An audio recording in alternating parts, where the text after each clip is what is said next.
AP Psychers. In today's video, we're going to be talking about how ethics relates to research method FRQs.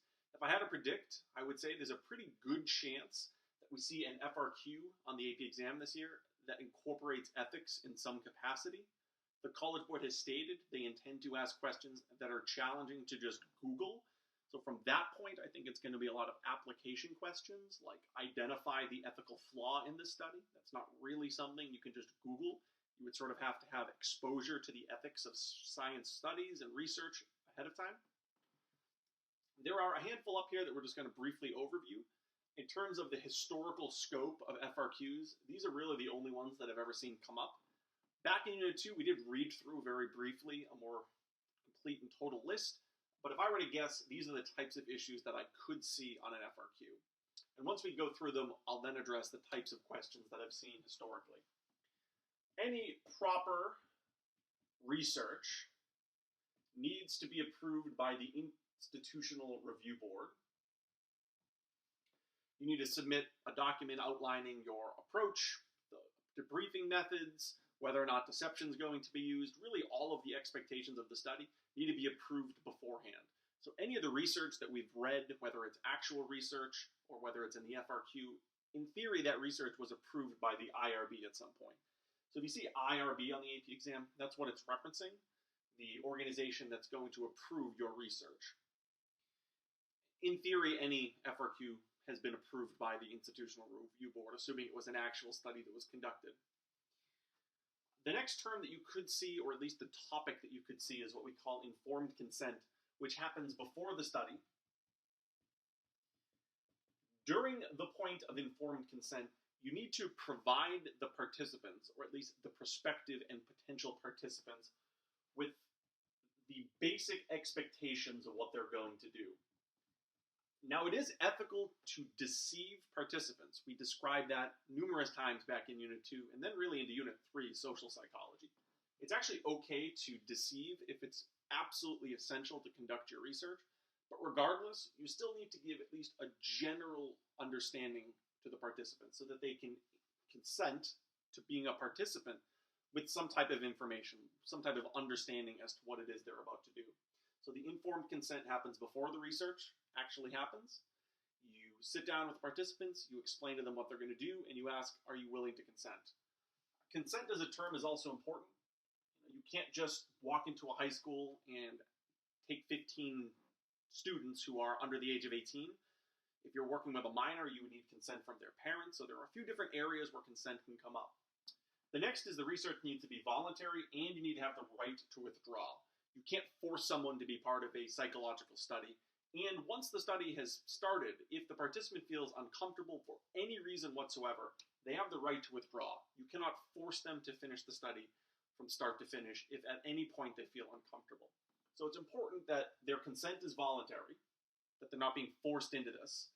And in addition to that, they have the ability to withdraw at any point that they feel uncomfortable. So, for example, psychological researchers would never show up to our school, pull out 100 of us and say, you are forced today to be part of this psychological study. That's not likely, that's impossible, that's unethical, that wouldn't happen. One, not all of you are 18, so your parents wouldn't at that point have consented to it. And two, research is voluntary as it is, and you would then have the right to withdraw anyway. So it's really pivotal that it's voluntary and the right to withdraw is respected. No matter what, you need to debrief all participants, meaning after the study, you need to explain to the patients what are the findings.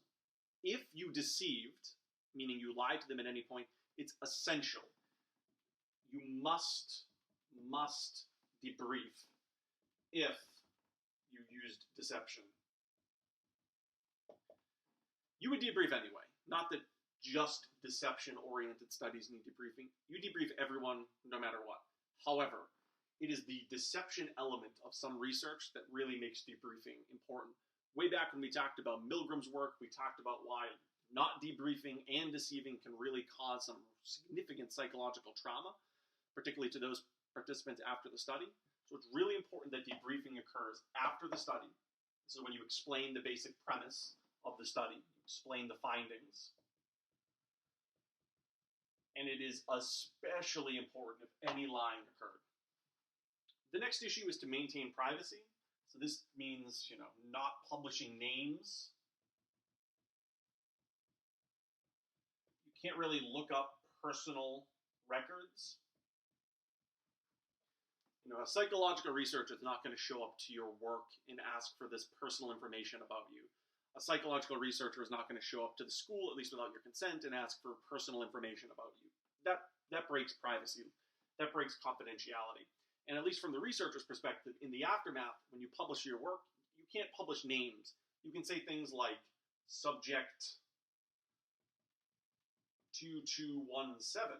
Sure, you've created an alias, and that's referencing one of the participants, but their name is not referenced, no information about that individual is referenced. That's okay. The last bullet's seemingly obvious, but you can't significantly harm the participants, whether that's psychological, whether that's physical, in really any way, shape, or form. In terms of what you could actually see in the context of an FRQ, historically there are a few different types of bullets.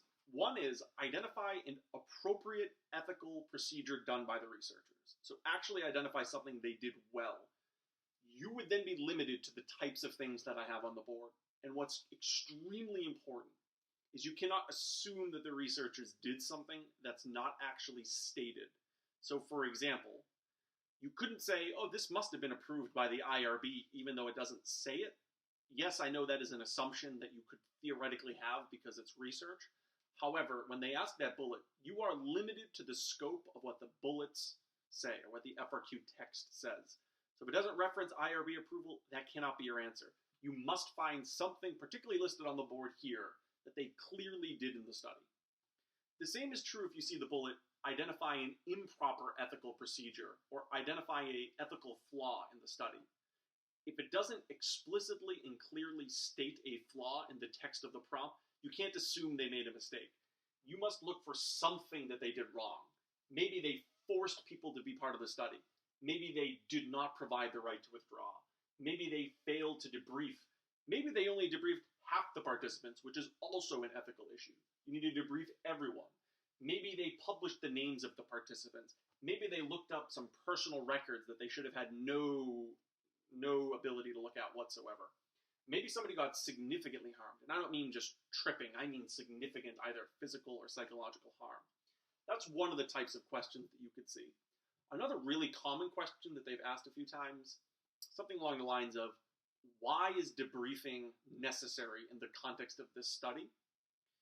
Technically, debriefing is always necessary, but usually when they ask that question, it's clear in the prompt that deception occurred, that the participants were lied to at some point, and because the deception was present, it is especially important that the debriefing process is done appropriately and well at the end of the study. So you could conceivably see the question, why is debriefing necessary? And the answer is not just debriefing is always necessary. Yes, that is fundamentally true, but in the context of this study, there's another layer to what's going on there. So those are just some of the types of questions that I could conceivably see you encounter on the AP exam this year. Additionally, one final one just came to mind, correcting a flaw. So basically, if a researcher fails to do any of the things that you see on here, to correct it, it's usually pretty clear and obvious. If the researcher only debriefed half the individuals, you would say, to correct the ethical flaw, the researcher would debrief all participants. If they failed to provide the right to withdraw, you would say the researcher would allow participants to withdraw. So if you see a bullet that asks correct the ethical flaw, you would identify the problem. So it would probably pertain to something on the board, and then you would simply provide the most obvious and clear-cut solution to the issue.